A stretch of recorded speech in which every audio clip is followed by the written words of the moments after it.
Hello everybody, worksheet आ गई है बेटा। Worksheet number 22 social science geography की है।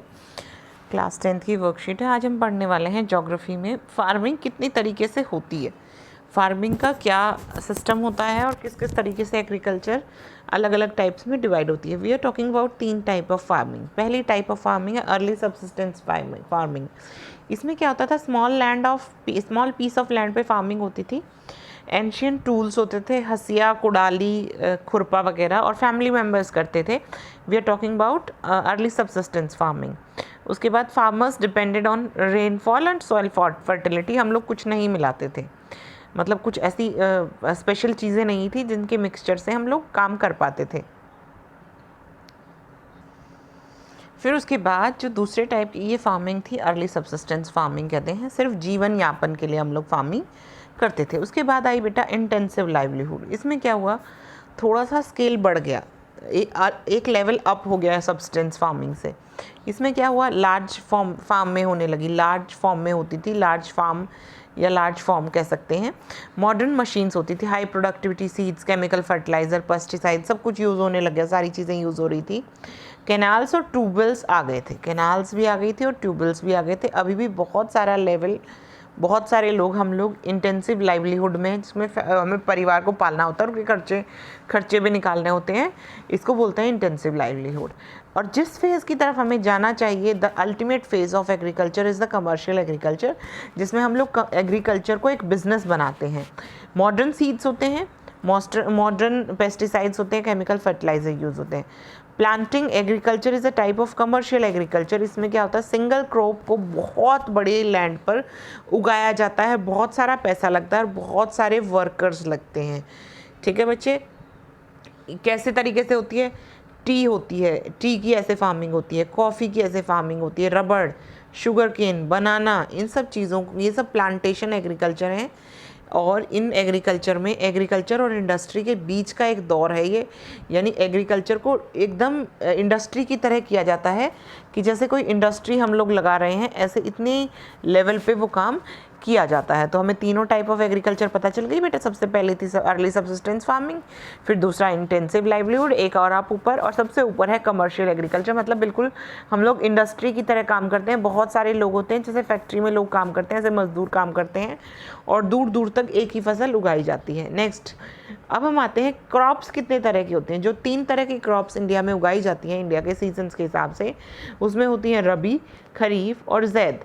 रबी क्रॉप्स, खरीफ क्रॉप्स और जैद क्रॉप्स। रबी क्रॉप्स सर्दी में बोएंगे, गर्मी में काट लेंगे बेटा। सर्दी में बोएंगे और मतलब अप्रैल में काट लेंगे।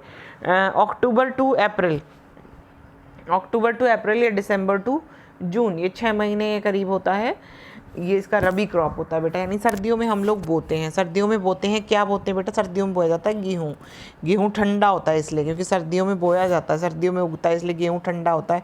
गेहूँ, बार्ले, ग्राम, पी, मस्टर्ड, ये सब चीज़ें हम खाते हैं। कहाँ होता है, पंजाब, हरियाणा, यूपी बेटा, यहाँ पर होता है गेहूँ ज़्यादा, क्योंकि हम लोग चावल कम खाते हैं। अब आइए इस तरफ, खरीफ क्रॉप को हम लोग बोएंगे सितंबर अक्टूबर में, नहीं बोएंगे, मानसून में बोएंगे और सितंबर अक्टूबर तक काट लेंगे। यानी कि हम लोग जुलाई में इसको बोएंगे और अक्टूबर नवंबर तक इसको काट लेंगे। जैसे कि चावल वगैरह हम लोग बोते हैं, चावल, जवार, बाजरा, चना, तूर, मूंग, उड़द, कॉटन, जूट, ग्राउंडनट, मूंगफली होता है, सोयाबीन, ये होती हैं। राइस कल्टीवेशन कहाँ कहाँ होता है बच्चे, देखिए, असम, वेस्ट बंगाल, उड़ीसा, आंध्रा, तेलंगाना, तमिलनाडु और केरला में।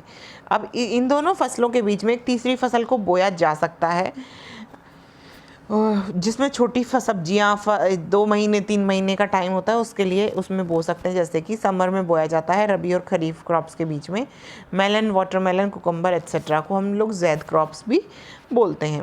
अब हम आते हैं एक्सरसाइज की तरफ। Make a list of major rabi, kharif and zaid crops. ये देखो बच्चा, यहाँ पर बहुत अच्छी तरह एक तो दिया हुआ है कि कौन सी क्रॉप्स होती हैं, और इस क्रॉप्स को आपको लिखना भी है, और यहाँ पर आपके एग्जाम्पल हैं। ये आपका आंसर नंबर 1, ये है आपका आंसर नंबर 1, 2, ये हैं रबी, ये है खरीफ, और ये हैं जैद क्रॉप्स। ठीक है बच्चे, कोई डाउट तो नहीं है। चलिए आगे चलते हैं। नेक्स्ट क्वेश्चन कहता है, write the names of any 3 crops related to planting agriculture used in your home.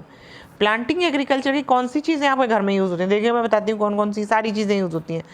T use होती है, कॉफ़ी यूज़ होती है, रबड़ यूज़ होती है, शुगर केन यूज़ होती है, बनाना यूज़ होता है। ये सब प्लांटेशन एग्रीकल्चर हैं। ठीक है बच्चे। नेक्स्ट क्वेश्चन कहता है what are salient features of intensive agriculture. Intensive agriculture का फीचर क्या है बच्चा? ये सारे फीचर्स हैं। इंटेंसिव एग्रीकल्चर के सारे फीचर्स हैं। 1 2 मॉडर्न सीड्स पेस्टिसाइड्स यूज़ करेंगे। प्लांटिंग एग्रीकल्चर होगी, कमर्शियल एग्रीकल्चर होती है, इंटरफेस बिटवीन, ये एग्जाम्पल दिए गए हैं बच्चे। ठीक है, ये हो गया आपका तीसरा क्वेश्चन। अब हम आते हैं चौथे क्वेश्चन की तरफ। चौथा क्वेश्चन कहता है farming in India is a gamble. India में फार्मिंग क्या है? गैम्बल है, जुआ है। बिकॉज बिकॉज बिकॉज लिखिए because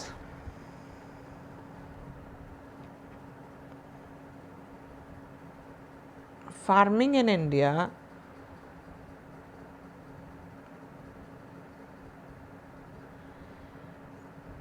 is totally based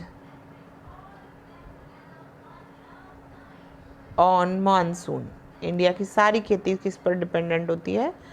monsoon पर डिपेंडेंट होती है। यानी कि मानसून अगर अच्छा होगा तो फसल भी अच्छी होगी। अगर मानसून में बाढ़ आ गई, मतलब हम लोग बारिश के पानी पर बहुत ज़्यादा डिपेंड करते हैं। इसी के कारण हमारी फार्मिंग को जुआ कहा जाता है।